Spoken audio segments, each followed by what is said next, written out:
Monsieur le secrétaire général du ministère de l'administration territoriale, représentant personnel de Monsieur le ministre, Madame la représentante du maire de la ville de Yaoundé, Mesdames et Messieurs les directeurs, chers invités, distinguées personnalités en vos rangs et grades respectifs, bienvenue dans cette salle des délibérations de la communauté urbaine de Yaoundé. Le Cameroun se joint donc demain 1er mai 2021 à la communauté mondiale pour célébrer la fête internationale du travail. Le thème retenu pour cette 135e édition est « Monde du travail et Covid-19 ». Garantir la santé des travailleurs, défi majeur pour la préservation des acquis en entreprise. En prélude à cette célébration, le ministère de l'administration territoriale organise dans le strict respect des mesures barrières l'atelier de réflexion que voici. Le programme prévoit donc les points ci-après. D'abord, l'exécution de l'hymne national.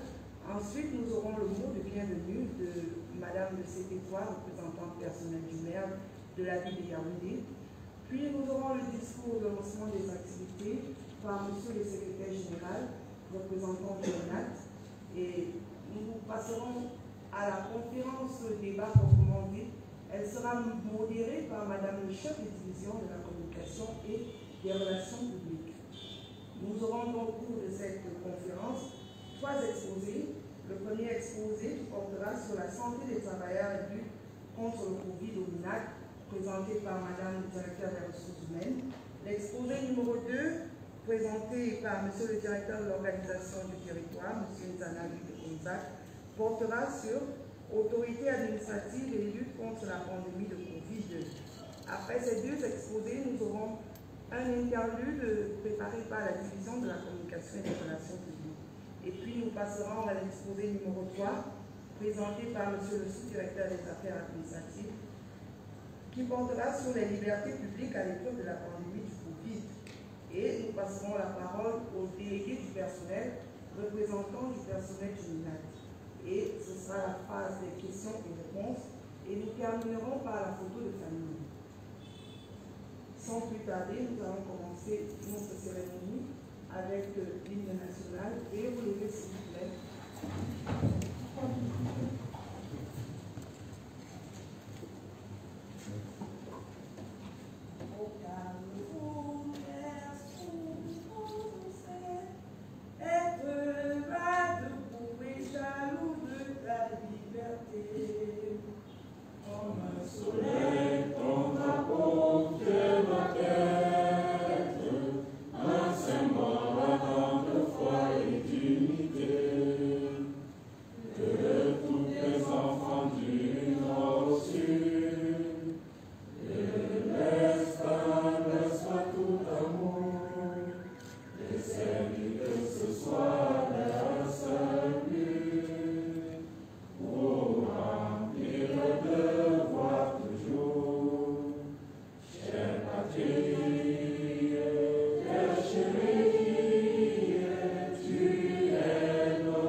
Pardon.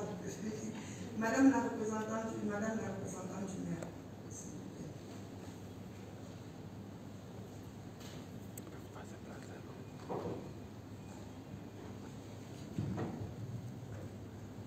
Caméra. Monsieur le secrétaire général du ministère de l'administration territoriale, mesdames et messieurs les directeurs du ministère de l'administration territoriale, monsieur les responsables du ministère de l'administration territoriale en vos titres et rangs respectifs, mesdames et messieurs, permettez-moi de commencer par vous présenter les excuses de monsieur le maire, empêché et pris par d'autres occupations, et qui a bien voulu désigner le conseiller technique que je suis pour le représenter à cette cérémonie.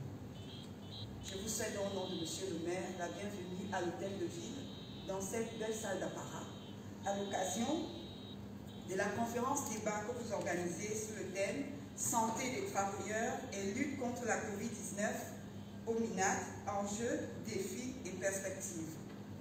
En effet, les temps durs que nous vivons avec cette terrible pandémie nous ont fait percevoir clairement l'importance de la santé du travailleur. Au nom de monsieur le maire, je vous souhaite donc de fructueux débats et que cette conférence connaisse un plein succès. Thank you for your kind attention.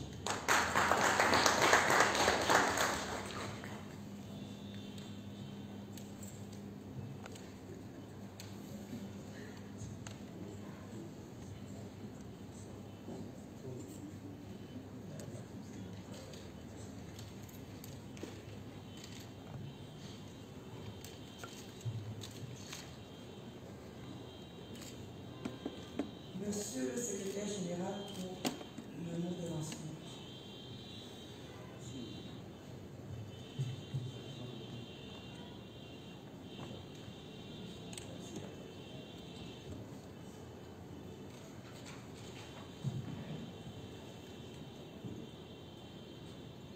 Madame la représentante du maire de la ville de Yaoundé, mesdames et messieurs les directeurs du ministère de l'administration territoriale, chers collègues, mesdames et messieurs, permettez-moi d'emblée d'adresser mes sincères remerciements à la représentante du maire de la ville pour ses propos aimables vis-à-vis du ministère de l'administration territoriale. Je voudrais également remercier le maire de la ville de Yaoundé pour toute sa sollicitude, pour la sollicitude qu'il a manifestée en accueillant, comme il le fait d'habitude, le ministère de l'administration territoriale dans cette auguste salle d'actes de l'hôtel de ville de Yaoundé. Mesdames et messieurs, comme tous les 1er mai, le Cameroun se joint aujourd'hui, demain à la communauté internationale pour célébrer la 135e fête internationale du travail. Célébrer cette année 2021 sous le thème Monde du travail et Covid-19 garantit la santé des travailleurs, défi majeur dans la préservation des acquis en entreprise. Cette fête est aussi et surtout une journée internationale de lutte pour les droits des travailleurs. Elle donne aux entreprises privées comme aux administrations publiques, par-delà son caractère festif, l'occasion d'évaluer les avancées concernant les conditions de travail des employés dans tous les secteurs d'activité. Comme vous le savez déjà tous, et en respect des très hautes instructions de Monsieur le Président de la République, son Excellence Paul lié à l'interdiction des rassemblements de masse, le traditionnel défilé des ouvriers employés sur le boulevard du 20 mai a été annulé pour la 2e année consécutive. En revanche, il a été recommandé des activités de réflexion au sein des diverses administrations dans le strict respect des mesures barrières.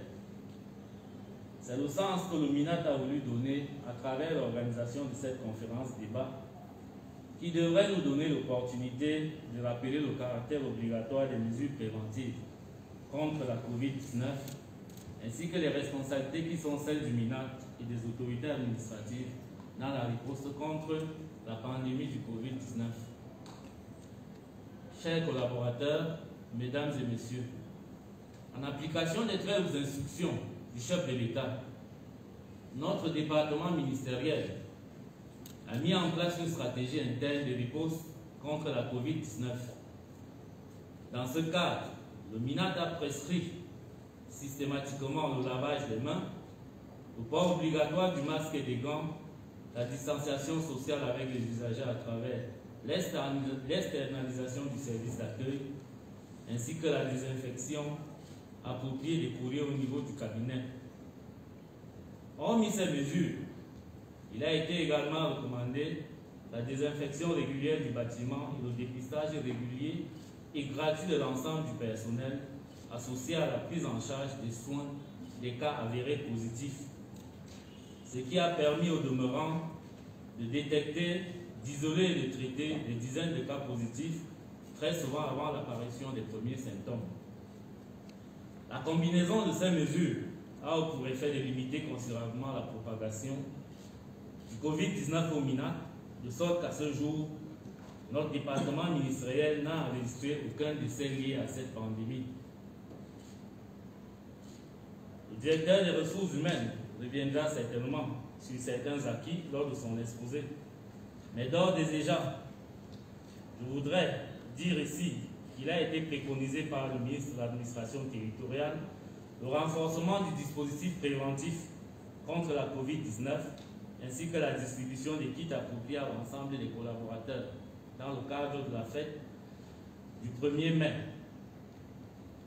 Aussi, en ce qui concerne l'agenda des travaux de cet après-midi, il convient de relever que les 3 thématiques inscrites sont toutes pertinentes et en adéquation et en cohérence avec le thème national qui a été préconisé par le gouvernement de la République du Cameroun. Je suis donc convaincu que les échanges et les propositions qui en sortiront serviront de support à l'amélioration substantielle de l'action de notre département ministériel contre la COVID-19, en interne et sur l'ensemble du territoire en synergie avec le ministère chargé de la santé publique et l'ensemble du gouvernement. Mesdames et messieurs, ceci étant dit, je voudrais encore une fois de plus profiter de cette occasion pour remercier très sincèrement le maire de la ville de Yaoundé, qui a une fois de plus accepté d'accueillir le MINAT dans ses locaux, confirmant s'il en était encore besoin l'hospitalité légendaire de la communauté urbaine envers le MINAT. Aux travailleurs du MINAT, très chers collaborateurs, et tout en saluant votre discipline face au Covid-19, je voudrais également vous souhaiter, à mon nom propre et au nom du ministre de l'Administration territoriale, une bonne et fructueuse célébration. Je déclare ainsi ouvert la conférence débat au titre de la 135e fête internationale du travail au MINAT. Vive la fête du 1er mai, vive le président de la République, son Excellence Paul Biya, vive le Cameroun. Je vous remercie pour votre attention.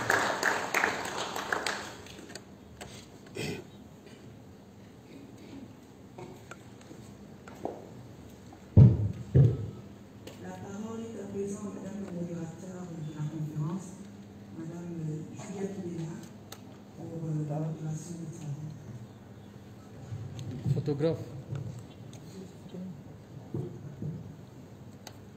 Good afternoon, Secretary General, representative of the Minister of Territorial Administration, directors in your respective ranks, ladies and gentlemen, fellow comrades and workers of MINAT.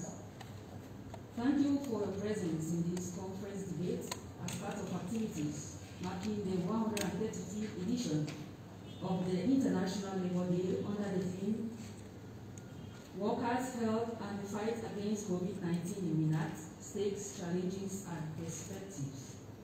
During this debate, we shall discuss on a very crucial issue that is still current and has affected each and every one of us in our workplace and homes.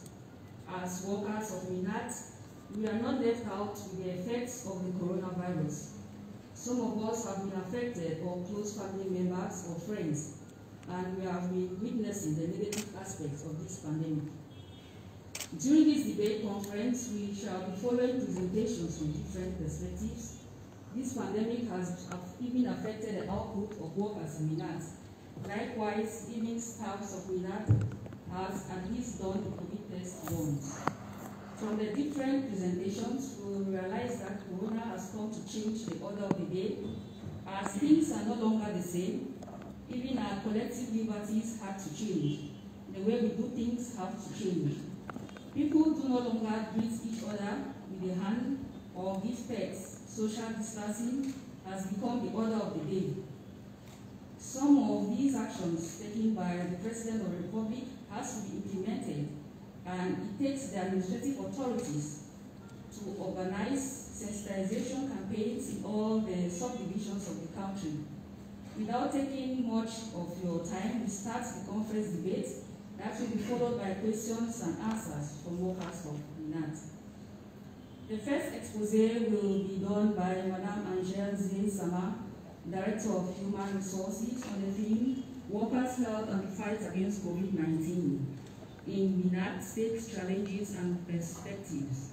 She has 15 minutes and will be focusing on the preventive and curative measures taken in MINAT to preserve the health of all staff in the advent of COVID-19. Madame Director.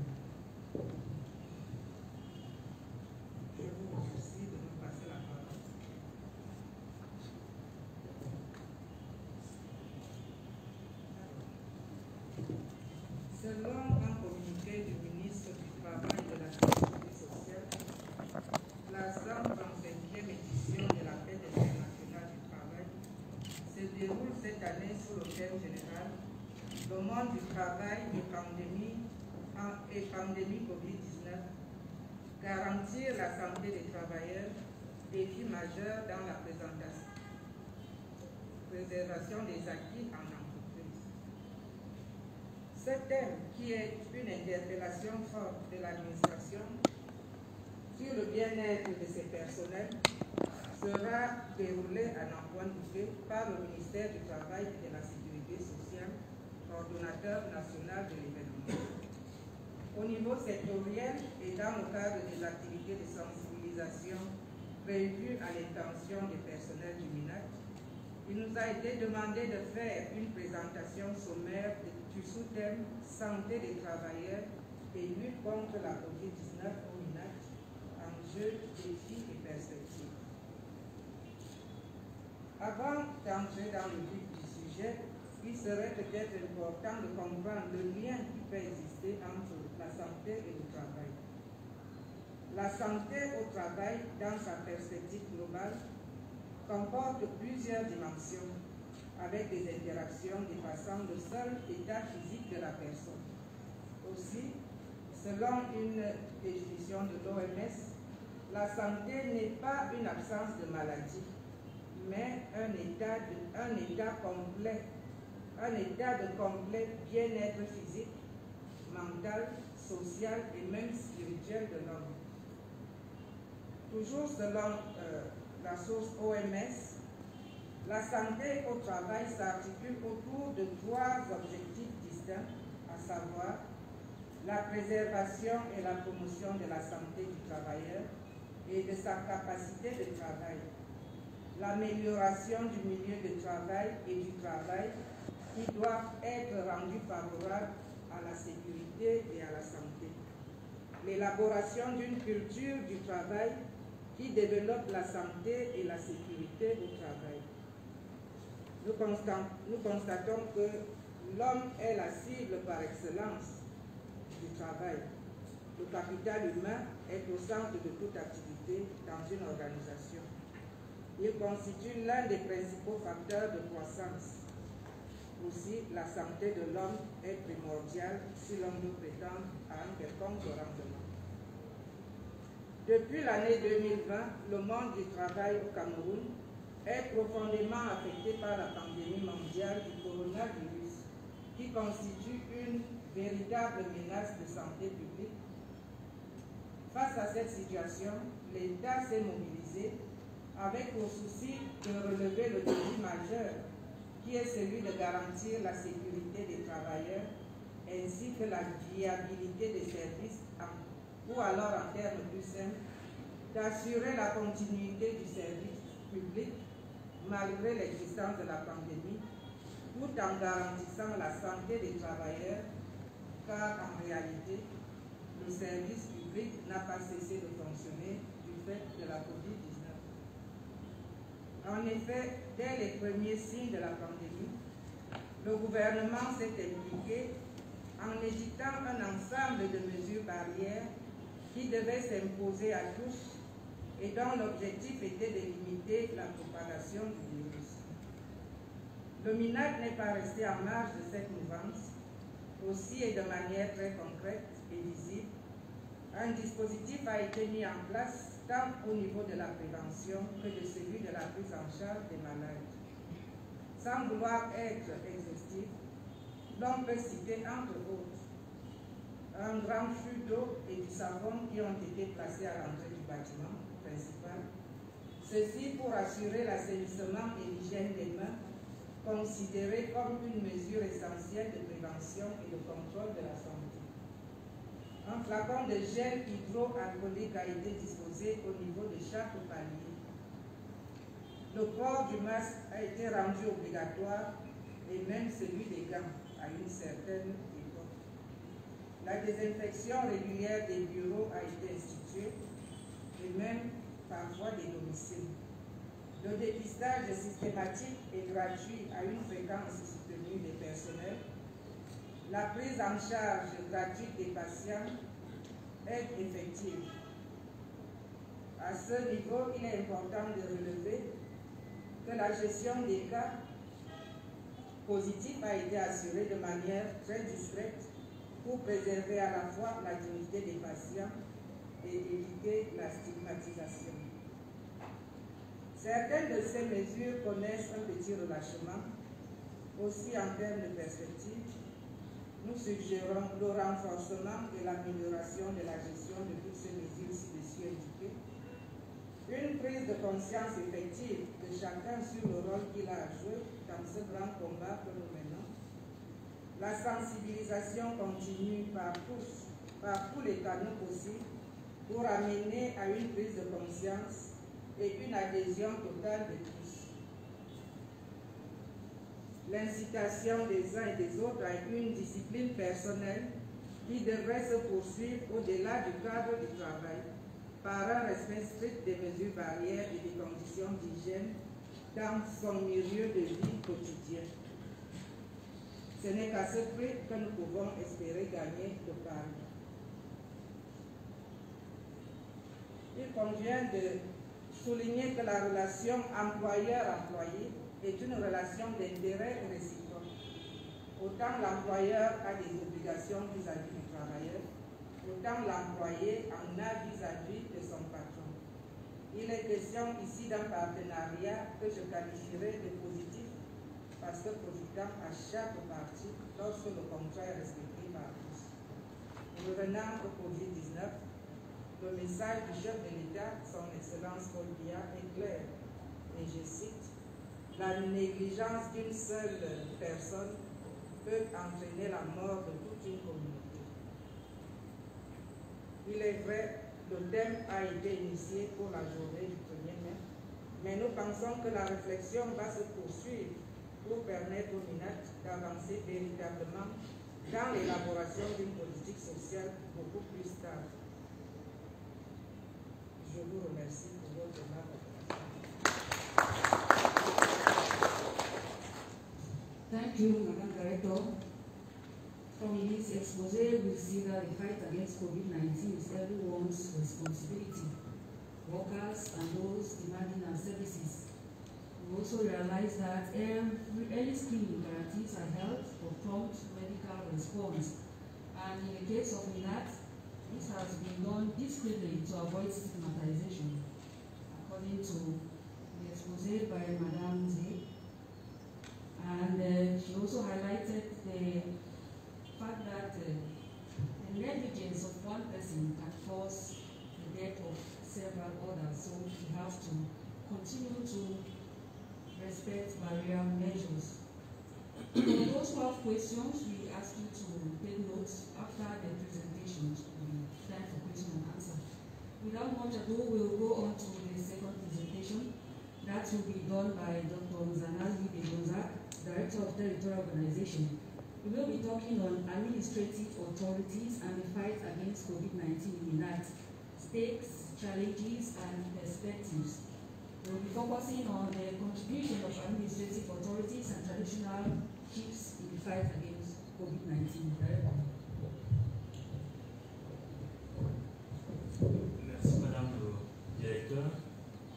Monsieur le Secrétaire Général, Madame la représentante du maire de la ville, Yaoundé, Mesdames et Messieurs les directeurs, Mesdames et Messieurs, je voudrais remercier Monsieur le ministre de l'Administration territoriale qui m'a instruit à l'occasion de ce que nous considérons comme une causerie de vous entretenir sur le rôle des autorités administratives dans le cadre de la lutte contre la pandémie du coronavirus. Je voudrais commencer par rappeler ce que chacun sait, étant entendu que nous sommes tous issus du MINAT.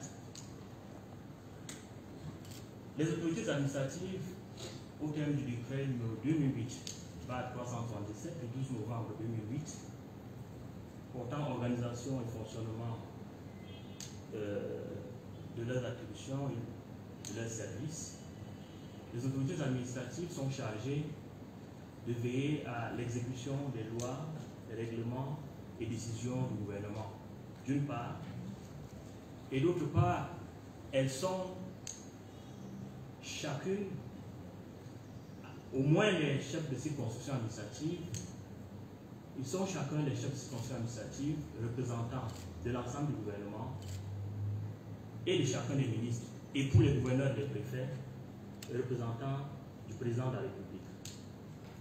À ce titre, les autorités administratives sont logiquement les relais du gouvernement au niveau territorial. Donc c'est à eux que revient la charge de mettre en œuvre les décisions prises par les pouvoirs publics. Et dans le cas d'espèce, les autorités administratives ont été commises au suivi strict des décisions prises par le gouvernement. Et ce suivi peut se traduire à travers trois grandes, disons, actions, trois grandes orientations. La première orientation, c'est une orientation de pédagogie. La deuxième, c'est une action de répression. Et la troisième action, le troisième volet de cette contribution des autorités administratives à la lutte contre la pandémie du coronavirus, c'est une action ou un volet d'évaluation.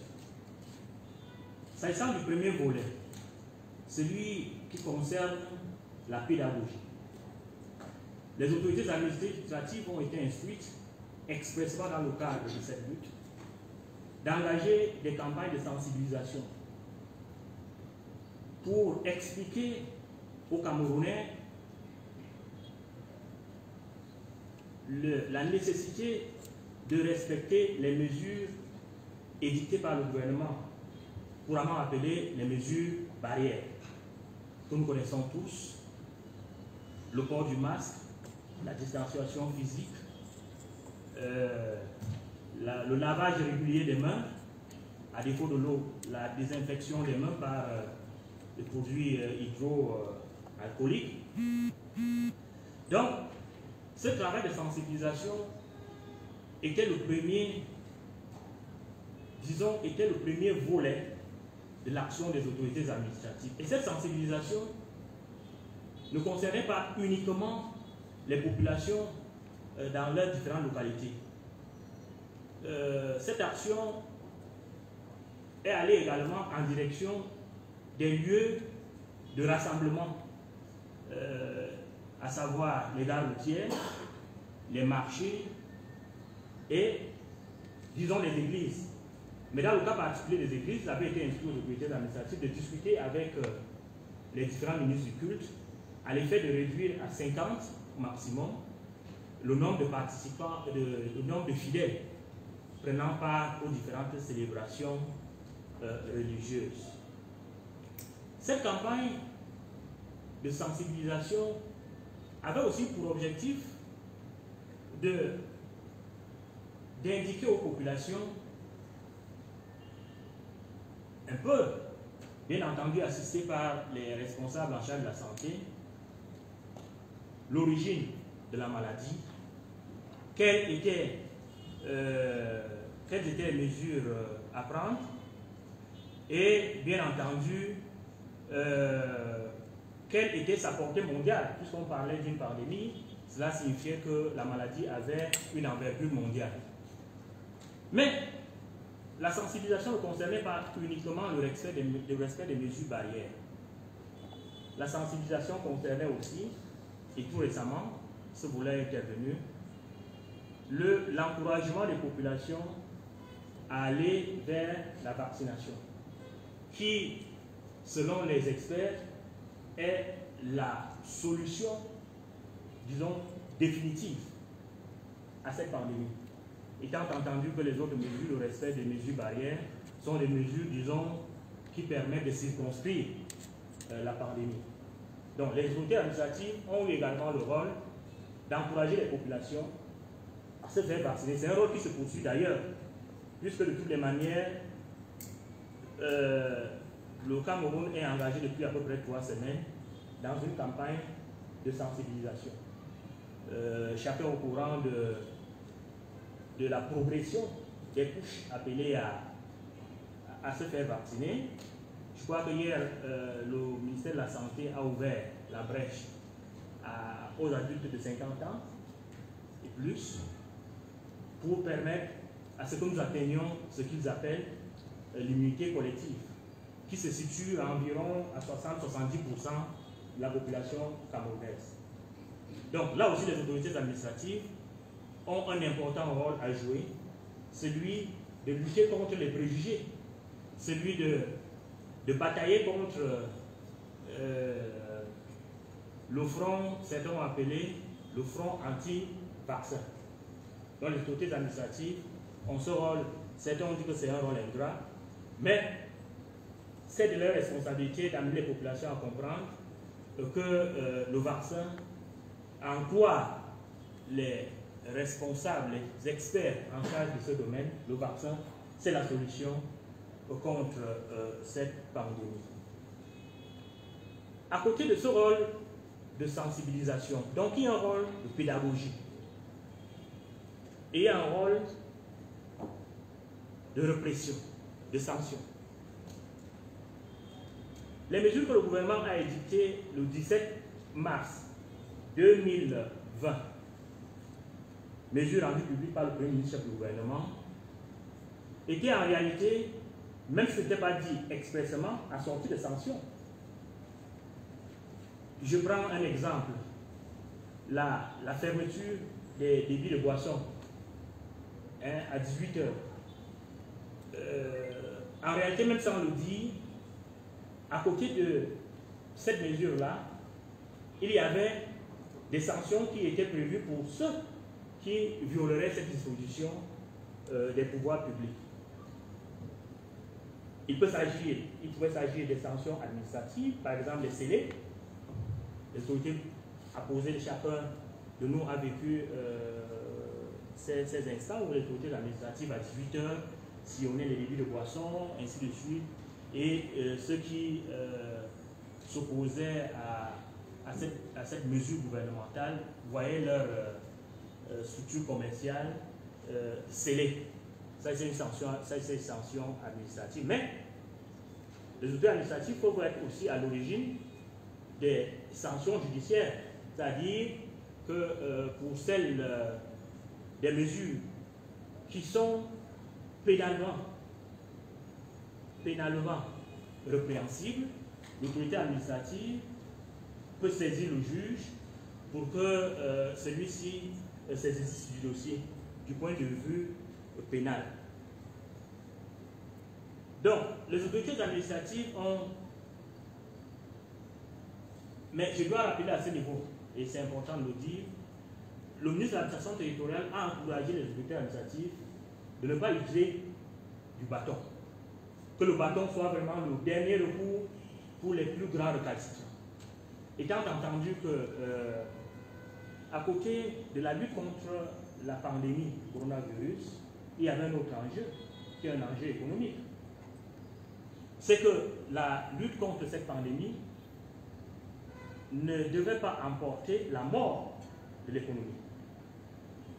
Parce que pour que l'État ait les moyens de continuer à combattre cette pandémie, il faut que l'État ait les moyens financiers, lesquels moyens découlent des produits de l'action économique. Donc, c'est pour cela que le ministre de l'administration territoriale a maintes reprises encouragé les autorités administratives à privilégier la sensibilisation, leur rôle de pédagogue, pour que les populations adhèrent à ces mesures gouvernementales. Parce que c'est ça l'objectif. Amener les populations à adhérer à ces mesures gouvernementales, de manière à ce qu'elles ne soient pas prises comme une sorte de contrainte, comme une sorte de camisole de force par les populations. C'est pour cela que le volet répressif a été, si vous voulez, réduit à sa plus simple expression. Il y a eu très très peu de mesures de sanctions à l'encontre de ceux et celles qui se sont portés, qui ont bravé les mesures prescrites par le gouvernement. Cela a donc permis que les autorités administratives, après avoir engagé des campagnes de sensibilisation, après avoir brandi le bâton de la sanction, cela a permis aux autorités administratives de se concentrer à un autre volet qui est important, c'est de l'évaluation. L'évaluation sur le terrain des mesures édictées par le gouvernement, avec à la clé la possibilité de correction des mesures pour les adapter aux réalités locales. L'une des évaluations a porté par exemple sur l'organisation des cérémonies funéraires, l'organisation des obsèques, les cérémonies de levée de corps. Il est apparu, et les autorités administratives ont rendu compte, que dans les coins reculés de la République, il était difficile de respecter la taille arrêtée par le gouvernement, à savoir 50 personnes pour participer aux obsèques. Donc il avait été demandé aux autorités administratives d'adapter cette mesure aux réalités locales en insistant sur les mesures barrières, à savoir le port du masque, la distanciation physique, le lavage de mains. Étant entendu que manifestement, il était difficile que dans les contrées les plus reculées, et d'ailleurs même dans les zones urbaines, vous assistez chacun à des cérémonies de levée de corps ou de veillée dans nos différents quartiers, dans nos différentes localités. Il est difficile d'exercer la police pour s'assurer que le niveau décidé, le niveau de participation décidé par le gouvernement, décidé par les pouvoirs publics est respecté. C'est pour cela qu'il a été demandé aux autorités administratives, donc dans ce rôle d'évaluation, d'adapter certaines de ces mesures aux réalités locales. Le plus important étant de s'assurer que la circulation du virus est freinée. Donc, voilà, Madame la modératrice, Mesdames et Messieurs, Monsieur le Secrétaire Général, ce que nous pouvions dire du rôle des autorités administratives. Pour nous résumer, les autorités administratives ont un rôle central dans la lutte contre la pandémie du coronavirus, étant entendu qu'elles sont chargées d'exécuter et de suivre l'exécution des lois et des règlements de la République. Elles sont en même temps représentants de chacun des ministres et l'ensemble du gouvernement, et pour les préfets et les gouverneurs, ils sont représentants du président de la République. Et à ce titre donc, c'est eux qui, sur le terrain, sont chargés de l'implémentation des mesures, des décisions qui sont décidées à Yaoundé. Le gouvernement, les ministres n'iront jamais en Guelmendouka, en Goïla, à Garibombo ou à Kolofata pour s'assurer que sur le terrain, les mesures barrières sont exécutées. Ce sont les autorités administratives qui sont sur le terrain, qui vivent au quotidien avec les populations, qui sont chargées de l'implémentation de ces mesures-là. Et de ce point de vue, leur contribution est fondamentale pour la réussite de cette campagne de lutte contre le coronavirus. Je vous remercie. Thank you, Director. That was an explicit presentation. And in summary, Dr. Zana talked about the administrative authorities who are the arm of the government in the field, and for measures taken by the administration for coronavirus measures to be implemented, they had to work with the administrative authorities who also include chiefs. And from this, we talked about three major actions that were taken by this group, which includes the pedagogic aspect, that's carrying out sensitization in different milieux. You have the churches, markets, and of recent, sensitization for vaccination against COVID-19. The other aspect was repressive measures and sanctions. Those were to be taken for those who are not respecting these measures. And lastly, we talked about evaluation to see what's being done and what has to be done to improve on the situation, especially concerning our local realities like death celebrations. After this presentation, we'll have a break. Pass the microphone to you. Merci Madame le modérateur. Monsieur le secrétaire général, mesdames et messieurs les directeurs, mesdames et messieurs, permettez-moi une petite intrusion dans cet atelier de réflexion ô combien édifiant. Nous avons une petite vidéo, produite par la division de la communication qui illustre bien l'action du ministère, l'action de sensibilisation du ministère de la communication dans la lutte contre le Covid-19.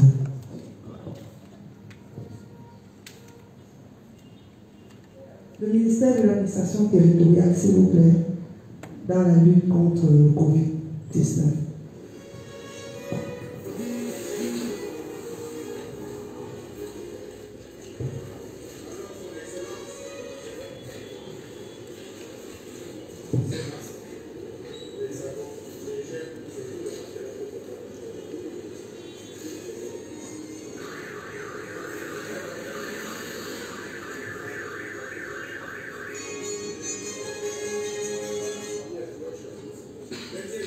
Let's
Mr. Serge Anzama, who is the Sub-Director of Administrative Affairs at the Department of Political Affairs, Ministry of Territorial Administration. We'll be talking to us on the theme Civil Liberties under the test of the COVID-19 pandemic. The focus of this theme is to bring to light the restrictive measures that were taken by authorities in response to the COVID-19 pandemic and as concerns individual liberties with respect to the Constitution. Mr. Anzama. Thank you, Madame the Moderator, for giving us the floor. Monsieur le Secrétaire Général, Madame la représentante du maire de la ville, Madame et Monsieur les directeurs, Mesdames, Messieurs, l'honneur m'échoit comme représentant du directeur des affaires politiques empêché de nous présenter dans le cadre des activités en marquant la fête du travail l'exposé sur le thème liberté publique à l'épreuve de la pandémie de Covid-19.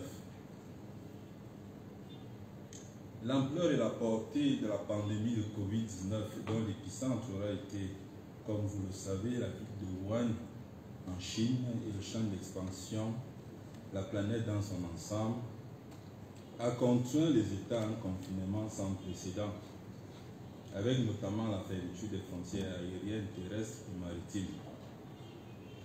Au Cameroun, si l'état d'urgence n'a pas été proclamé, comme cela a été observé dans bien d'autres pays, notamment la France, l'on relève tout de même que les mesures d'urgence ont été prises dans l'objectif de préserver les populations des affres de la propagation du virus à corona.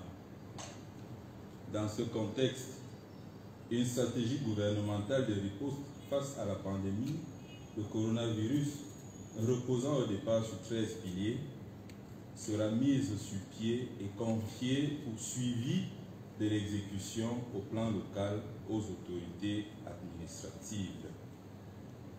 Cette première batterie de mesures sera complétée plus tard, en date du 30 avril 2021, par une série d'autres mesures tout aussi importantes dans le but, cette fois, d'adapter la stratégie à la menace portée par les variantes naissantes.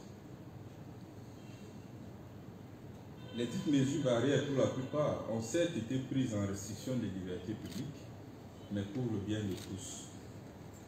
Ces dernières ont, entre autres, porté sur la fermeture des frontières terrestres, aériennes et maritimes, la suspension de la délivrance des visas d'entrée au Cameroun, la fermeture des établissements publics et privés de formation, l'interdiction des rassemblements de plus de 50 personnes, la fermeture systématique des débits de boissons, des restaurants et des lieux de loisirs à partir de 18 heures.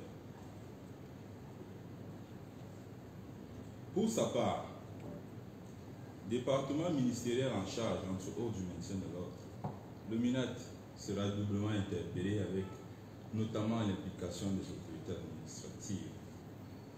En effet, outre la mission de responsable de l'ordre public, la philosophie qui sous-tend le fonctionnement de notre État a voulu faire des autorités administratives les représentants du président de la République, du gouvernement pour les gouverneurs et les préfets, du gouvernement et de chacun des ministres pour les sous-préfets, et à ce titre, des responsables de l'application des lois, des règlements et décisions de la République, comme le disait d'ailleurs le directeur de l'organisation du territoire.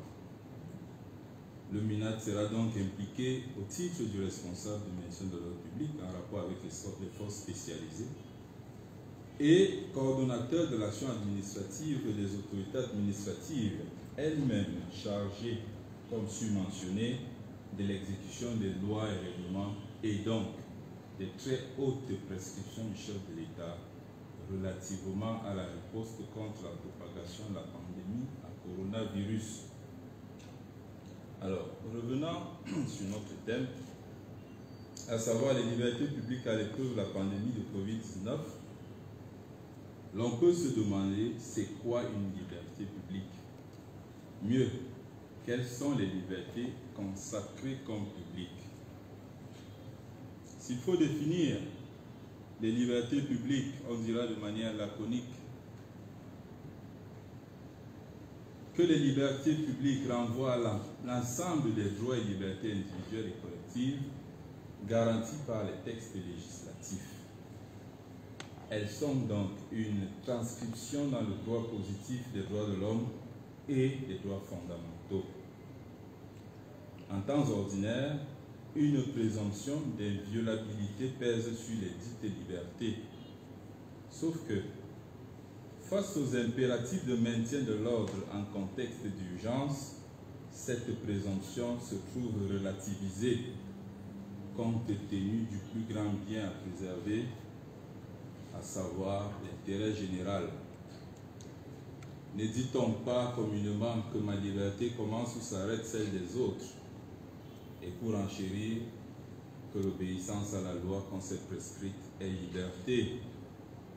À cet égard, une crise, qu'elle soit sécuritaire, économique ou sanitaire, impose une restriction des ou aux libertés pour faire de la loi ou de toute autre mesure de préservation de l'ordre public les seuls garants des libertés publiques. Toutefois, si toutes les mesures intéressant le MINAT et par ricochet les autorités administratives, si toutes ces mesures intéressent autant pour moi les autorités administratives, il y en a qui collent étroitement à leurs attributions. On pourrait ainsi citer la liberté de culte, la liberté d'association et les manifestations publiques.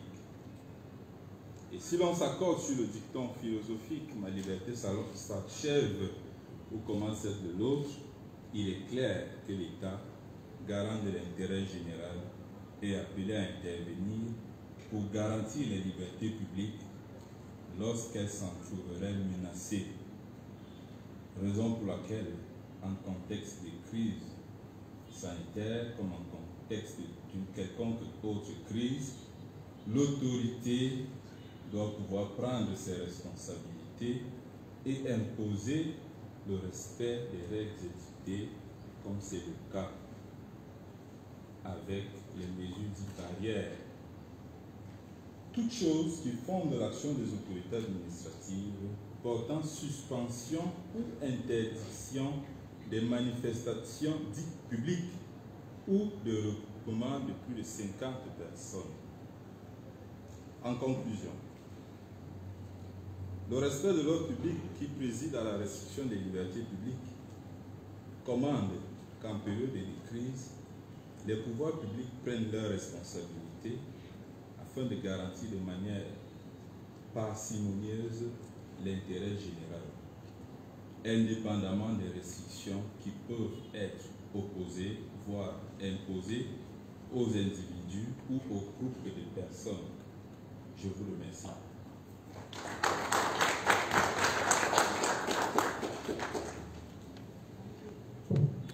Thank you, Director.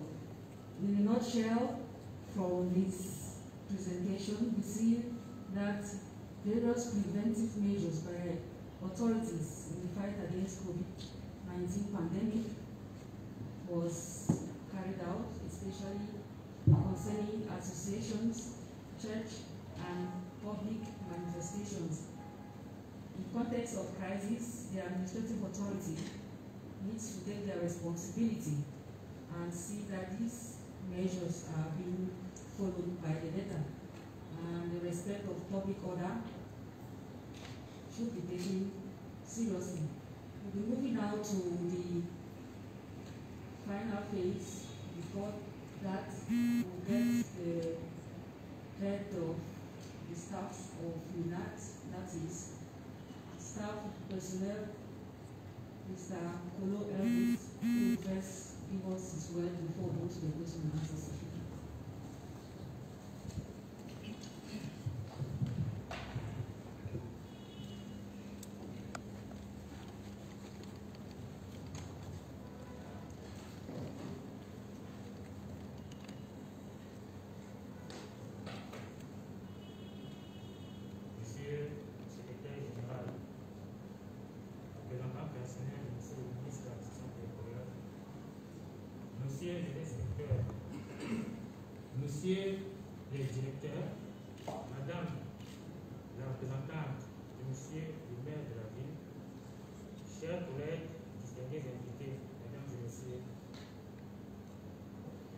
Monsieur le secrétaire général, c'est pour moi un agréable devoir et un réel plaisir de prendre la parole devant vous ce jour au nom du personnel du MINAC pour dire l'immense joie qu'est la nôtre de prendre part à cette conférence et débat symbole d'un moment privilégié de convivialité pour nous autres la traditionnelle cérémonie de la fête internationale du travail. It is in effect the time of reunion and fraternity between the personal and leadership. Your personal presence from every institution at color and skin to the ceremony. A staff representative, it should be not is the intermediary between personnel and leadership. Votre présence individuelle rehausse de toute évidence l'éclat de cette cérémonie, pour laquelle nous tenons d'ores et déjà à vous exprimer toute notre gratitude. Nos remerciements s'adressent plus particulièrement à son Excellence, Monsieur le Ministre de l'Administration territoriale, pour toute aimable attention manifestée à notre endroit, notamment lorsque, par arrêté numéro 00533/MINAC du 9 mars 2021, il nommait au poste de responsabilité dans les services centraux des personnels contractuels. Outre le personnel contractuel promu par le MINAC, le Premier ministre, par décret numéro 2021/2122 du 12 avril 2021, nous honorait en nommant un des nôtres à la fonction de directeur. Et enfin, son déploiement acharné dans le cadre du respect des mesures barrières nous garantit la protection du personnel et de son environnement dans le travail, prescrit par le chef de l'État pour le combat de la lutte contre la COVID-19 à travers le suivi d'un protocole sanitaire adéquat pour des guérisons promptes. Monsieur le secrétaire général, interpellé par la présence de la COVID-19 au sein du MINAC, nous vous garantissons en cette occasion notre parfaite contribution dans la lutte contre cette pandémie. Chers collègues, depuis plus d'un an, nous luttons contre la pandémie bien réelle qui assujettit toutes les entités terrestres. À travers le monde entier, divers langues malsaines sont appelées d'œuvre pour diriger systématiquement les efforts de la communauté scientifique et des pouvoirs publics vers un canal sans issue. La machine, à travers la machine de fabrication des mensonges, l'usure de protection des contre-vérités, fonctionne à plein temps et à plein régime. En tout cas, il faut faire la sourde oreille. La COVID-19 existe bel et bien et elle tue toute personne qui la prend à la légère en seulement 14 jours au mépris de tout âge. Écoutez votre conscience. Ayez le courage de faire votre devoir qui est celui de vous protéger, de protéger les autres à travers des consciences et des sensibilisations sur l'existence de la pandémie et sur la valeur accordée au respect des mesures barrières. Alors, si la solution passe par là, conciliant la liberté de chacun et la responsabilité collective pour ne pas mettre des vies en danger, respectons davantage les mesures barrières, non seulement au sein du MINAC, mais aussi au-delà. En effet, jusqu'ici, vous avez mené des durs combats. Ce n'est pas la COVID-19 qui, en quelques jours seulement, devrait avoir le dessus sur vous.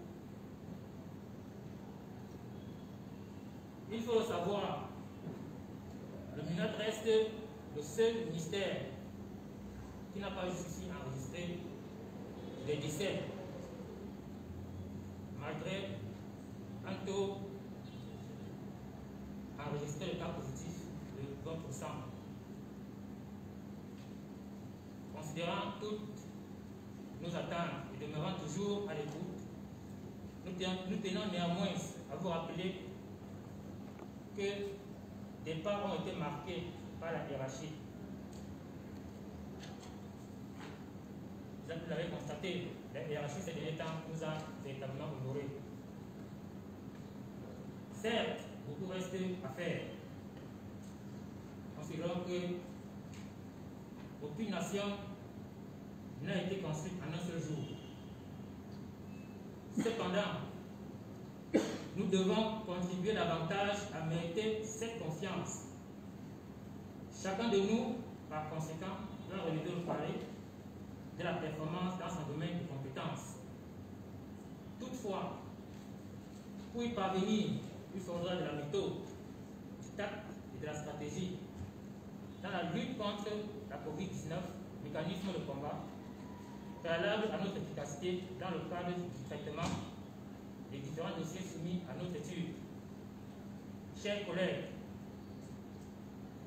le thème de la 135e édition de la Fête internationale du travail, intitulé Monde du travail et COVID-19, garantit la santé des travailleurs, défi majeur de la présentation des acquis en entreprise, est interpellateur dans le cadre de la mise en évidence du respect des mesures barrières, ordonnance prescrite par le chef de l'État pour le bien-être non seulement des travailleurs que nous sommes, mais également pour le reste des populations qui nous entourent. Aussi, que la lutte contre cette pandémie doit s'imposer en chacun de nous comme un défi personnel et permanent. Le secrétaire général, dear colleagues, we wish you a wonderful Labor Day Fest. Long life the Ministry of Territorial Administration. Long life the President of the Republic of Cameroon, His Excellency Paul Biya. Long life Cameroon. Thank you for your attention.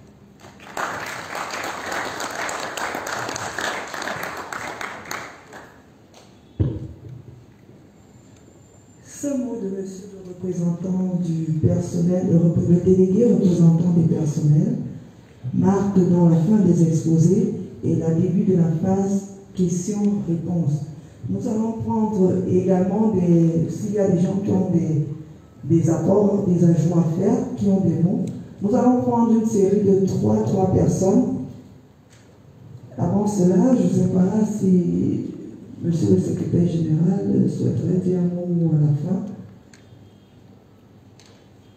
D'accord, nous allons passer la parole, qui va dire un mot, et puis nous allons passer à la série des questions et des réponses. Merci. Je pense que nous avons suivi là 3 exposés d'une qualité indéniable. Je voudrais d'ailleurs déjà remercier les principaux intervenants qui, malgré le temps assez court, ont pu quand même mettre en perspective des exposés de toute facture. Je pense que si on leur avait donné un peu plus de temps, on aurait eu des exposés qui auraient été suffisamment étendus comme des thèses. Le sujet étant d'une importance indéniable également. Je voudrais juste revenir sur certains éléments qui me paraissent très importants. Le directeur de l'organisation du territoire a, lors de son exposé, mis en relief un aspect important, celui de la pédagogie, qui nous a permis de pouvoir juguler et de ne pas subir les contre-coups des effets pervers de la pandémie. Je pense que l'attitude des autorités administratives a été très importante pour préserver déjà le climat social, mais elle était davantage question, dans la mise en œuvre des actions de l'État, de garantir la pérennité du tissu économique. C'est la raison pour laquelle, malgré le fait que des mesures aient été prises dans le sens de la fermeture des frontières, qu'elles soient aériennes ou maritimes, en réalité, il n'y a pas eu de véritable fermeture des frontières. C'est un préalable qui est important à relever. Parce que, au plan maritime, les ports de Douala et les ports et crédits n'ont pas été fermés. Les ports ont continué à fonctionner normalement 24 heures sur 24, 7 jours sur 7. En contradiction avec ce qui a été fait ailleurs où on a eu véritablement un impact sur le tissu économique à travers les restrictions qui ont impacté également sur le secteur économique. Même le corridor Douala-N'Djamena, Douala-Bangui, qui en réalité permet à notre pays de pouvoir ravitailler les deux pays, les deux pays de l'Interland qui n'ont pas de façade maritime. Ces deux corridors-là n'ont pas été véritablement fermés parce que les produits qui partaient de Douala passaient par le corridor pour aller en RCA et arrivaient également au Tchad. Je pense que c'est un aspect que je voulais relever parce que l'enjeu avec le Covid était de ne pas également brider l'activité économique. Je crois que le docteur l'a suffisamment relevé dans son propos. C'est la raison pour laquelle également, lorsque le troisième intervenant a fait allusion à un ensemble de mesures en parlant de la fermeture des frontières, je ne voulais pas, je n'aurais pas voulu qu'il reste dans les esprits des uns et des autres qu'il y a une véritablement fermeture des frontières. Il y a une mesure qui a été prise, mais on a pu gérer cela à travers une certaine inflexion qui nous a permis justement de garantir notre tissu économique et de ne pas faire souffrir les pays de l'Interland qui n'ont pas de frontières. Voilà humblement le petit élément substantiel que je voulais ajouter. Ensuite, les exposés qui étaient d'une qualité certaine. Merci, monsieur le secrétaire général. Nous allons prendre une série de 3 questions. 3 questions. Nous allons commencer de ce côté. Est-ce qu'il y a des questions?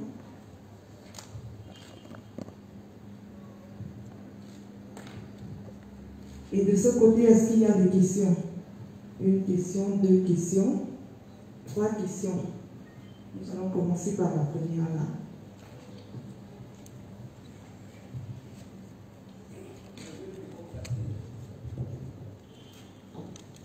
Vous vous présentez, s'il vous plaît, avant de poser votre question. Oui, je suis Madame Margan, épouse d'Akini Marguerite, cadre d'appui à l'inspection générale de l'administration territoriale. À l'occasion de la 135e édition de la Fête internationale du travail, sur le thème santé des travailleurs et lutte contre la COVID-19 au MINAT.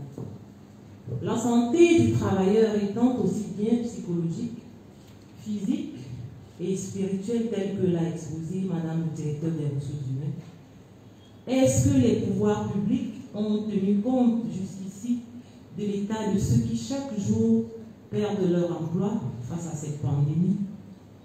Et au MINAT, garant de la sécurité des biens et des personnes, quelles sont les mesures pour le personnel du MINAT? Pour terminer, quel rôle et quelles sont les mesures qui ont été prises jusqu'ici par le collège des délégués du personnel élus au MINAT? Je vous remercie.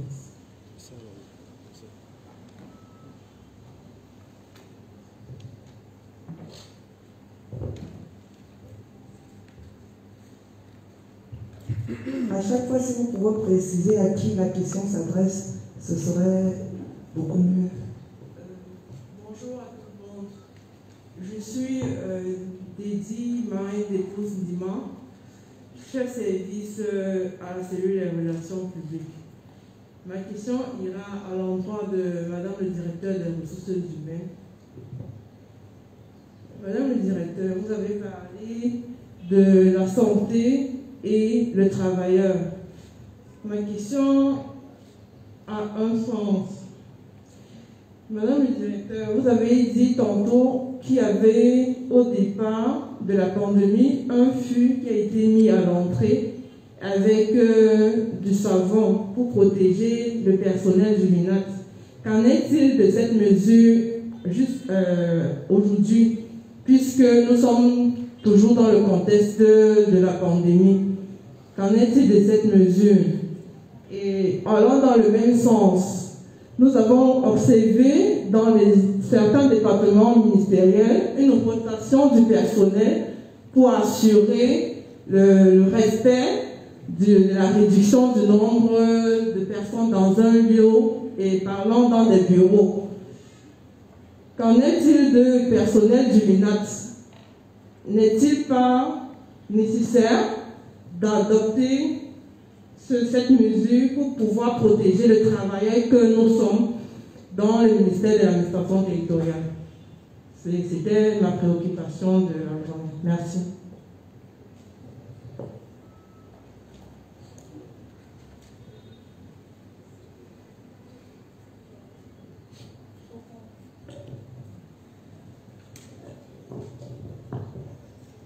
Bonjour à tous et bonne fête en prélude à cette 135e édition de la Journée internationale du travail. Je suis mademoiselle Nikama Joséphine, cadre d'appui à la division des relations, la division de la communication et des relations publiques.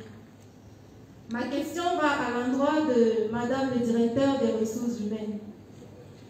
Déjà, j'aimerais dire que toutes les mesures déjà prises au ministère de l'administration territoriale pour la protection des travailleurs sont fortement à féliciter. Mais maintenant, n'y a-t-il pas également des stratégies innovantes en termes d'organisation du travail ou alors de gestion des priorités pour, n'est-ce pas, renforcer cette lutte contre la pandémie en Covid-19? Merci.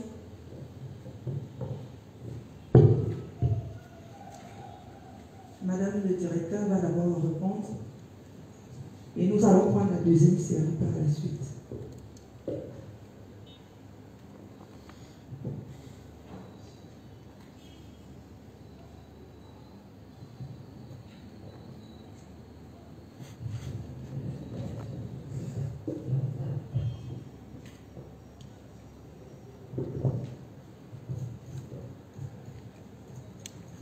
Je vous remercie déjà pour vos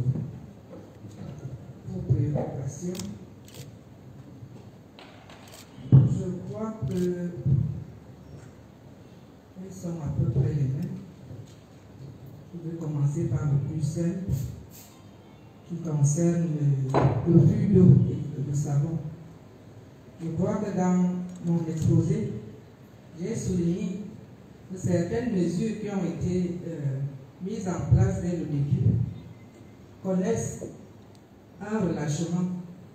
Il est donc question de renforcer ou alors de remettre à jour tout ce qui a été mis en place et qui peut être considéré utile pour soit renforcer, soit améliorer, ou alors même continuer la réflexion pour trouver d'autres solutions dans le sens d'améliorer la santé du travailleur. Je crois que de ce côté, vous serez satisfait. Revenons à la santé du travailleur.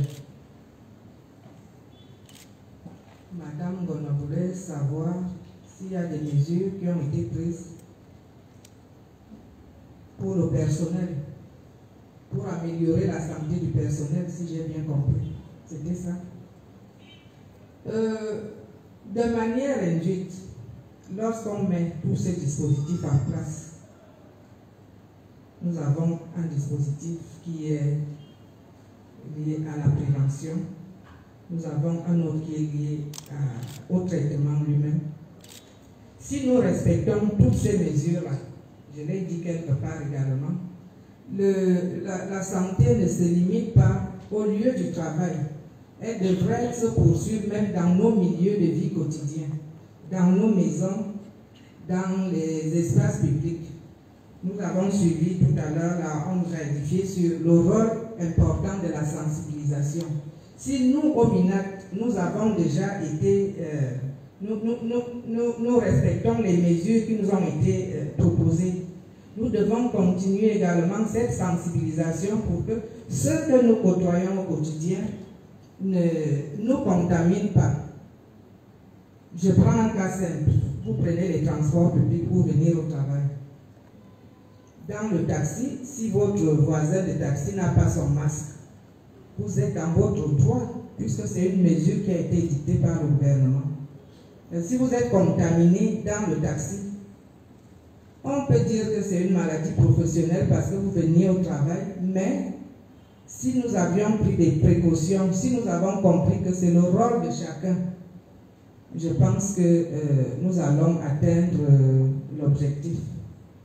En termes de mesures, nous allons continuer la réflexion, je l'ai dit, pour que nous puissions asseoir une véritable action sociale dans notre département ministériel. On ne peut pas tout gérer en une journée. La pandémie, quand elle arrive, elle n'a pas une durée déterminée. L'année dernière, nous n'aurions pas pu penser que cette édition allait encore se dérouler dans les mêmes conditions, peut-être même pire que l'année dernière. Donc, nous continuons la réflexion.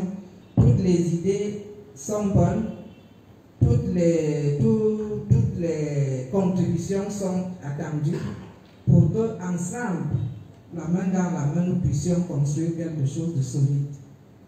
Je crois que c'était la même préoccupation pour Madame Minkana Joséphine en termes de stratégie innovante.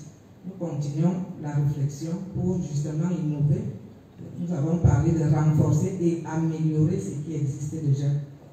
Je ne sais pas si j'ai apporté satisfaction. Sinon, le directeur des ressources humaines n'a pas le monopole des réponses. C'est même dans l'assistance, vous pouvez apporter vos contributions. Je vous remercie.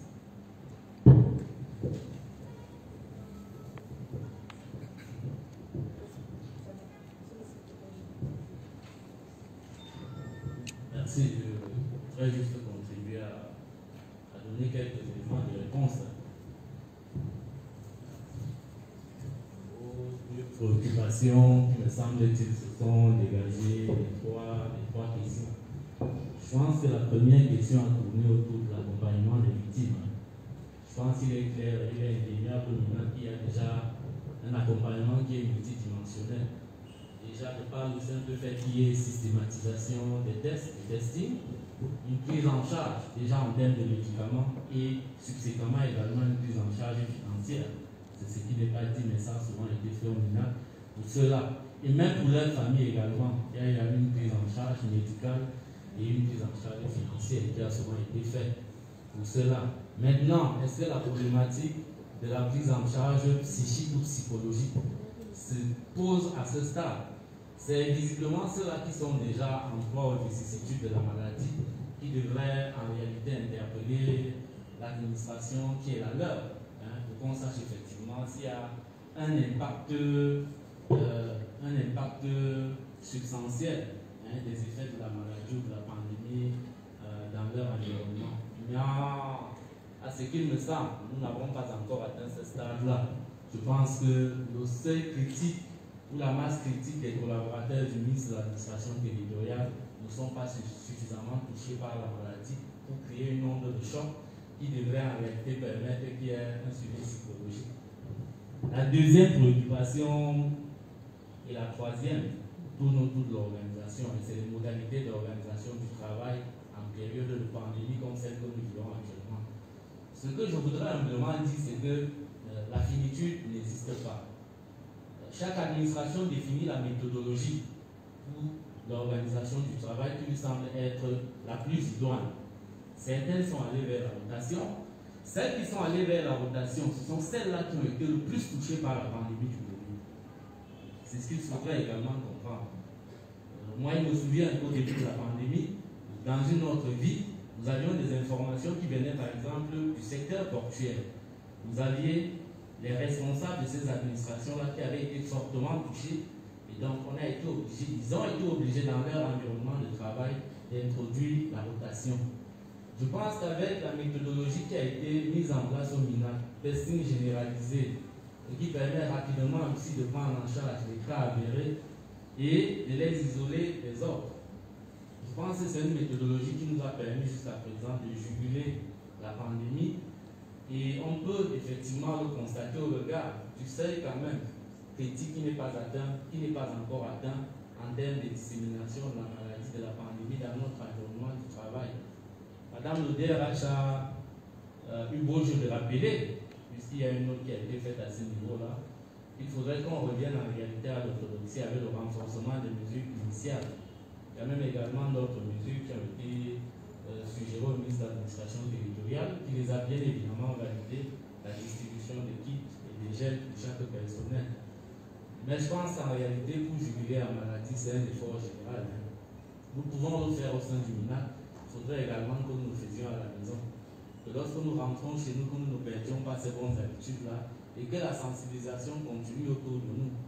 Donc voilà humblement les quelques éléments de réponse, les éléments de langage que vous voulez apporter aux deux préoccupations. Comment semble-t-il se dégager les trois premières questions? Merci.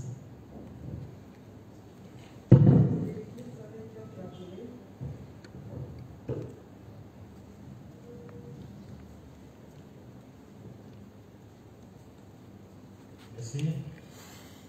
Je vais répondre à la préoccupation de Mme Barda, qui ici cherche à savoir quel est le rôle que l'élite personnelle joue dans l'éradication de la pandémie au sein du ministère. Je vais tout de suite lui dire que le coordonnateur des activités des examens du Covid n'est rien d'autre qu'un personnel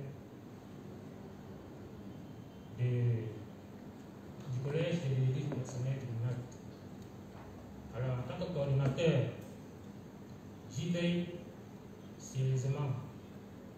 Comme je l'ai dit tantôt dans mon discours, ça fait pratiquement plus d'un an que la pandémie existe dans notre pays et bien au-delà des frontières.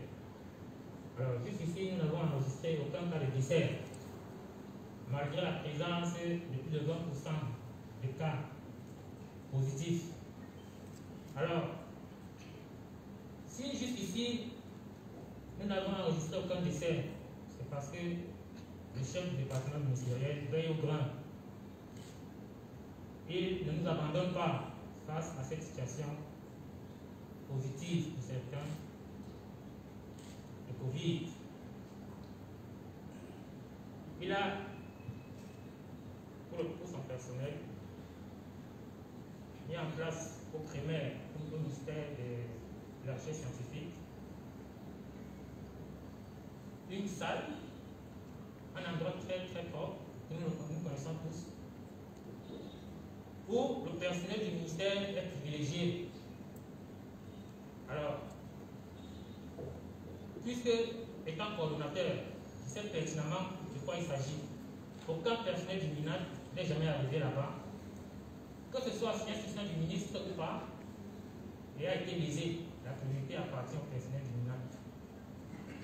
Et à partir du moment que l'un des personnels est testé positif, le ministre de l'action territoriale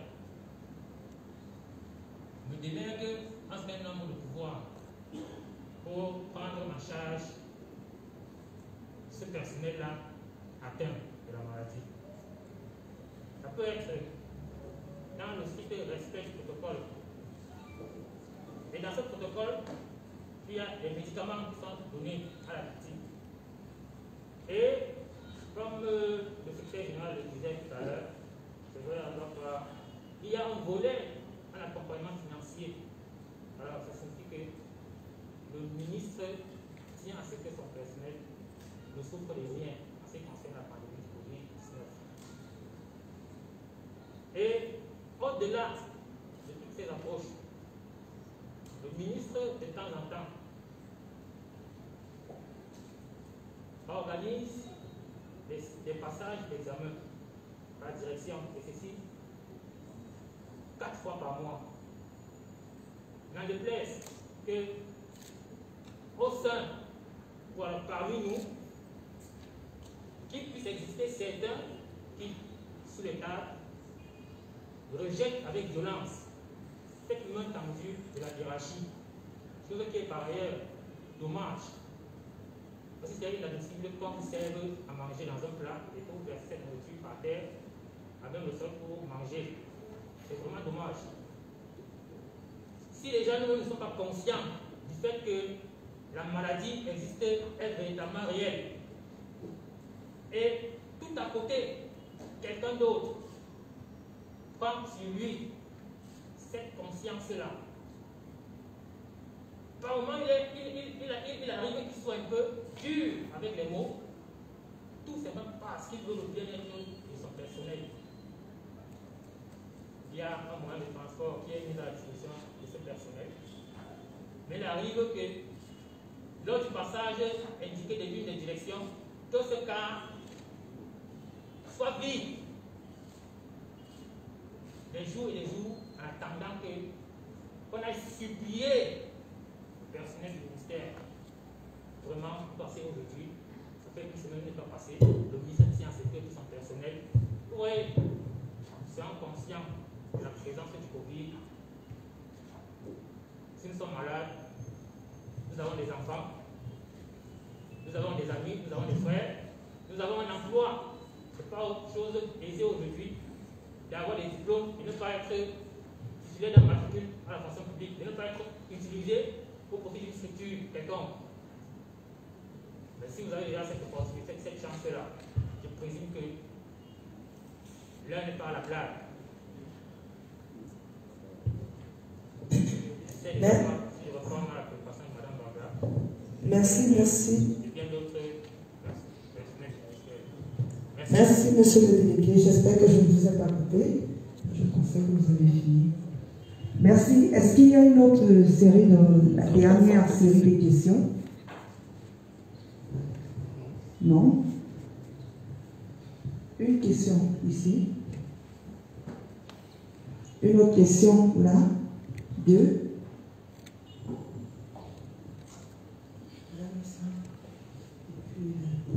Il y a encore une question? Ok, ce sera la dernière série, les deux dernières questions. Bonsoir. Je suis Madame Moussa Judicaël, en service à la direction des ressources financières et matérielles. Ma question s'oriente au niveau de l'aspect immunitaire. Je voudrais savoir si un personnel qui a contracté la maladie peut la recontacter. Est-ce que l'organisme réussit déjà à développer les anticorps capables de résister face à la maladie? Et si oui, cette résistance-là, quelle est la durée de cette résistance-là? Je crois que c'est à peu près en cela que réside ma préoccupation. Sur ce, je voudrais également ajouter, comme tout à l'heure, Madame le directeur des ressources humaines l'a si bien dit, si jamais il y a des accords, je voudrais ajouter en disant que, outre les mesures barrières et de distanciation sociale, il est aussi indiqué de revoir notre alimentation, c'est-à-dire privilégier beaucoup de fruits, beaucoup de légumes, beaucoup de boissons chaudes. Donc, je vous remercie pour ce moment où vous allez accorder de prendre la parole. Merci.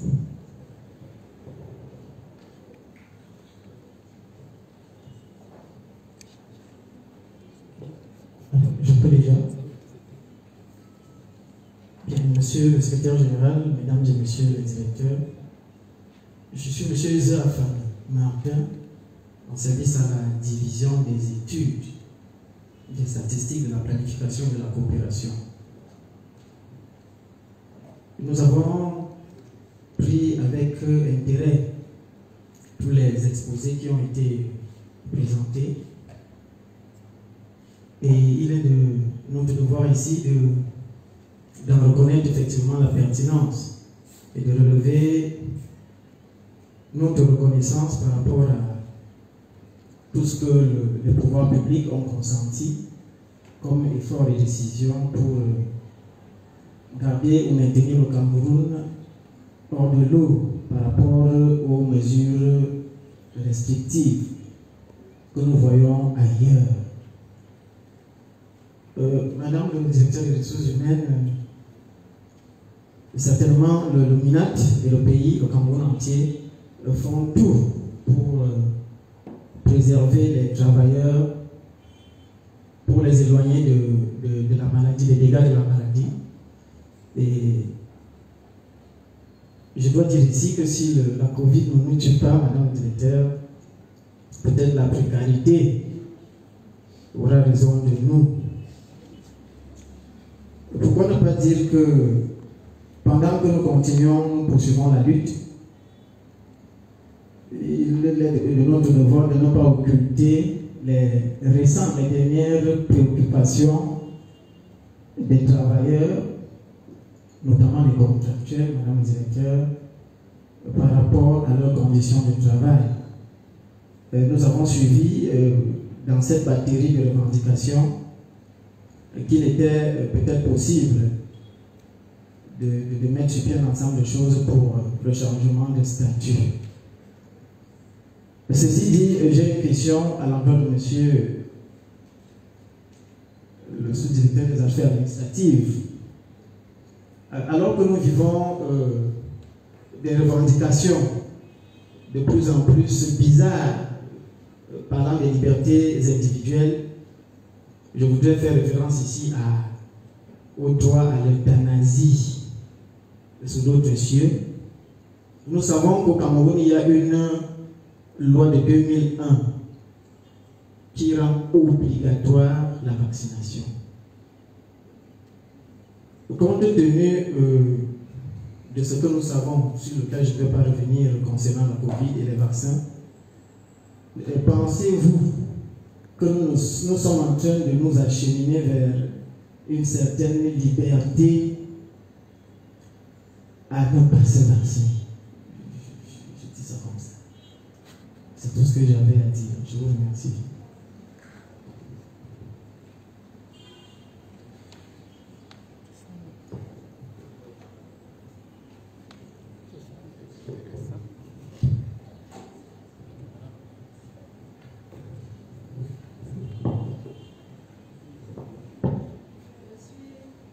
Je suis Mme Madeleine Clarisse, en service à la direction, à la DCRT. En fait, ce n'est pas une question, mais je voudrais juste féliciter le gouvernement, les dirigeants du MINAC, de l'administration territoriale, pour la lutte qu'ils mènent contre le Covid-19. Car jusqu'à ce jour, nous n'avions pas enregistré aucun décès. À cause de cette pandémie, le gouvernement finit toujours par prendre soin de nous. Merci beaucoup.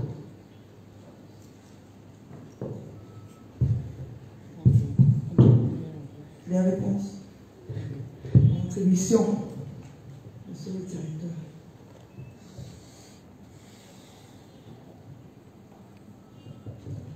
Merci. Nous allons répondre parce que nous avons été interpellés. Mais je voudrais quand même dire que comparaison n'est pas raison.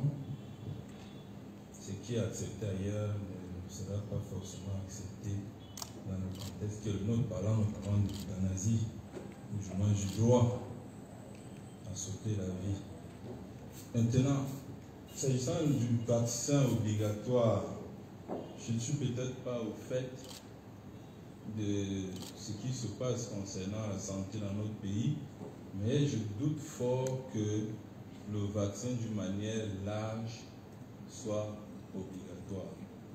Peut-être qu'il y a eu des vaccins, j'imagine, pour une catégorie de personnes, notamment les enfants, qu'il fallait absolument imposer, mais dire que tous les vaccins, c'est-à-dire que même si on prend le cas en Europe, même si comparaison n'est pas raison, même là-bas, on n'a pas imposé le vaccin. Et je doute fort qu'au Cameroun, nous puissions parler du refus de la liberté ou du déni de la liberté concernant la vaccination. Donc, je ne sais pas si je peux aller plus loin, peut-être que quelqu'un au niveau du panel va prêter secours à mon intervention, mais c'est ce que je voulais bien dire. Merci.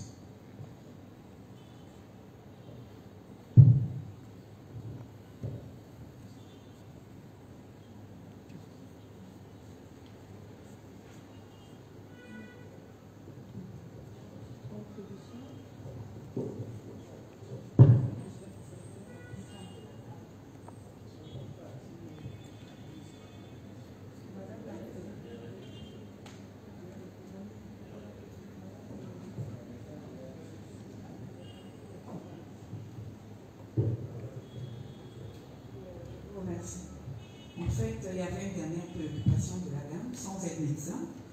Je crois que jusqu'à présent, il n'a pas été prouvé que, d'une manière claire, que le corps fabriquait les anticorps et qu'on ne pouvait pas être atteint une deuxième fois. Je crois que toute une personne ici connaît, moi j'en connais, qui ont contracté cette maladie 2 fois et même 3 fois. Donc, sans être médecin, c'est ma petite contribution.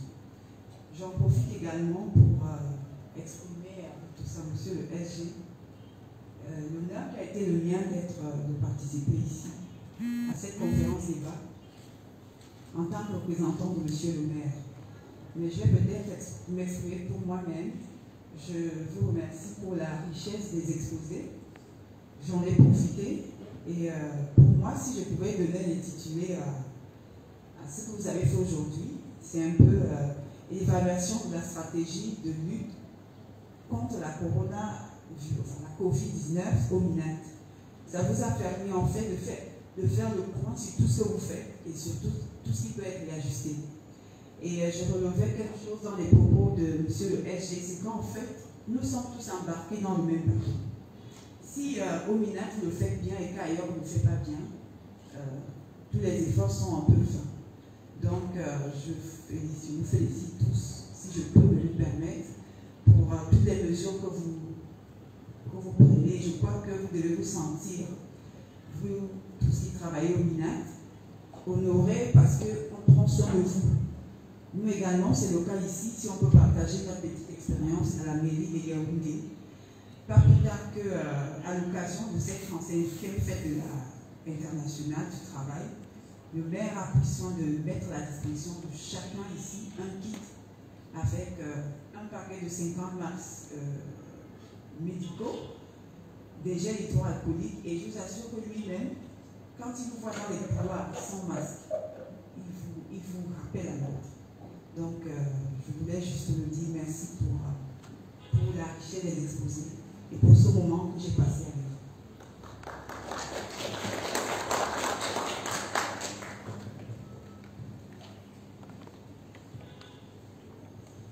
Il y a plus d'autres contributions.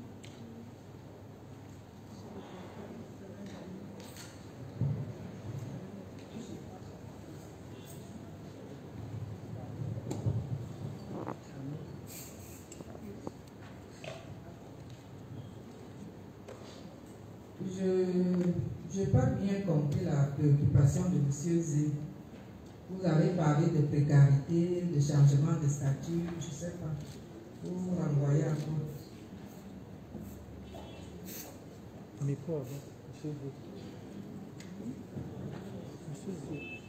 pouvez être un peu plus clair.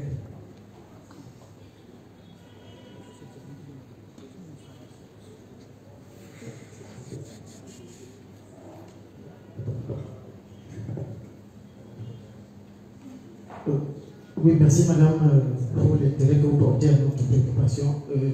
Pour être clair, madame, vous savez qu'il est,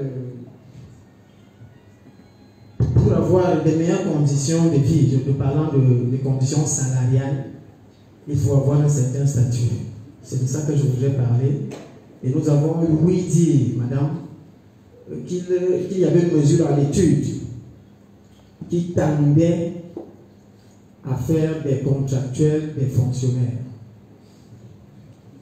C'est de ça que je voudrais parler, madame. Merci, M. Zé. Je crois que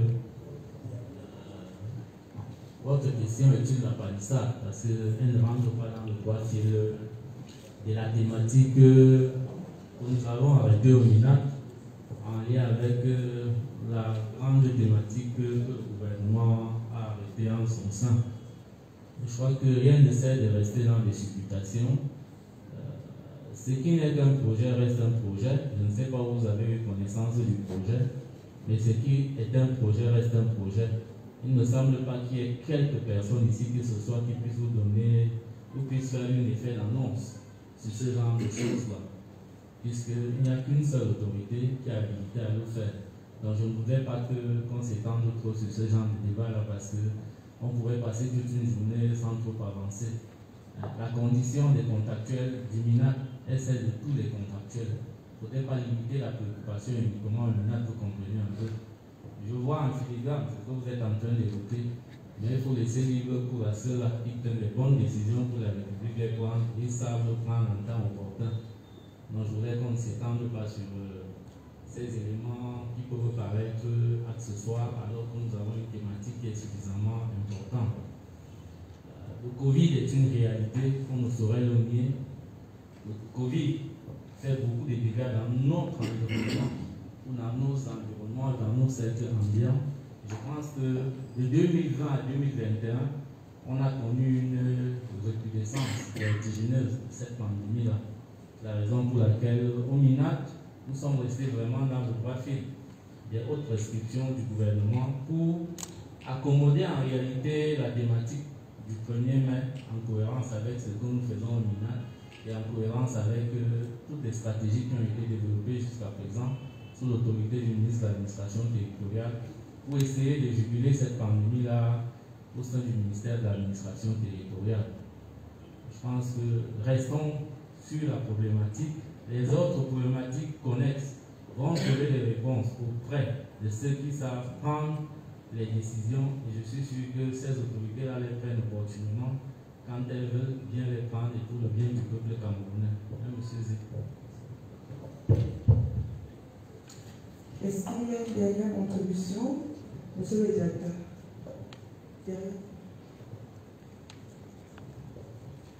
Merci pour la parole donnée.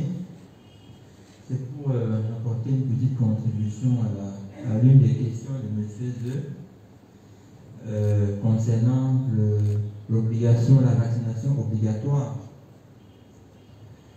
Alors, la petite contribution est celle-ci. Effectivement, la question de la vaccination obligatoire est une question doctrinale en droit depuis déjà un certain nombre d'années.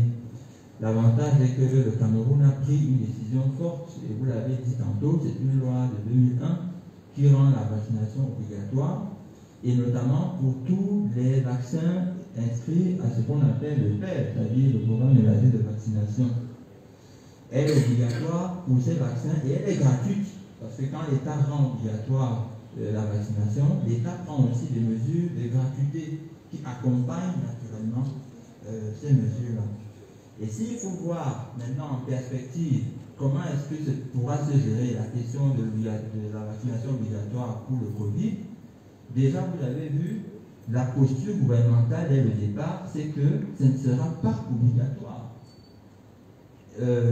Maintenant, par contre, en droit international, s'il faut aller sur le droit comparé, si vous faites quelques recherches, vous découvrez que la Cour européenne des droits de l'homme a pris en début de ce mois, ayant été saisie, elle a pris un arrêt, et cet arrêt dit ceci, je vais partager avec vous un extrait. La politique de vaccination poursuit les objectifs légitimes de protection de la santé ainsi que des droits d'autrui, en ce qu'elle protège à la fois ceux qui reçoivent les vaccins en question et ceux qui ne peuvent pas se faire vacciner pour des raisons médicales. Donc, c'est-à-dire que la politique vaccinale, lorsqu'on dit qu'on va avoir une vaccination obligatoire, c'est pour dire en réalité que il faut protéger tout le monde. Et tout à l'heure, le directeur Adama, dans son intervention, a rappelé une citation bien connue: ma liberté s'arrête là où commence celle d'autrui. Donc c'est pour protéger tout le monde. Même si on va vers la vaccination obligatoire, en vérité, ce sera pour protéger l'ensemble de la société. Et ce ne sera aucunement, de toutes les façons, mais ce ne pourrait pas être une mesure sans exception, il y aura toujours des exceptions. Voilà un peu ce que je pourrais dire. Merci.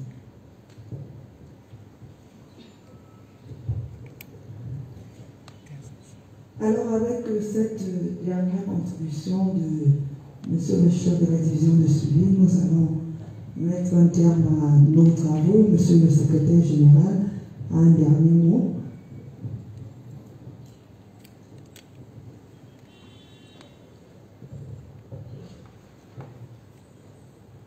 Ce ne sera pas un dernier mot, je pense qu'il faut juste clore peut-être notre conférence débat. Je voudrais, comme je l'ai dit tantôt, remercier remercier les trois intervenants pour la qualité de leurs interventions. Parce que comme je l'ai également dit, cette séquence, cette activité a été décidée vraiment au dernier moment. Parce qu'il fallait effectivement que le MINAT joue sa partition en corrélation avec le thème qui a été arrêté par le gouvernement. Donc je pense que je voudrais vous demander déjà d'applaudir les trois intervenants. Merci. Je voudrais également remercier ceux et celles qui ont bien voulu être présents à cette activité.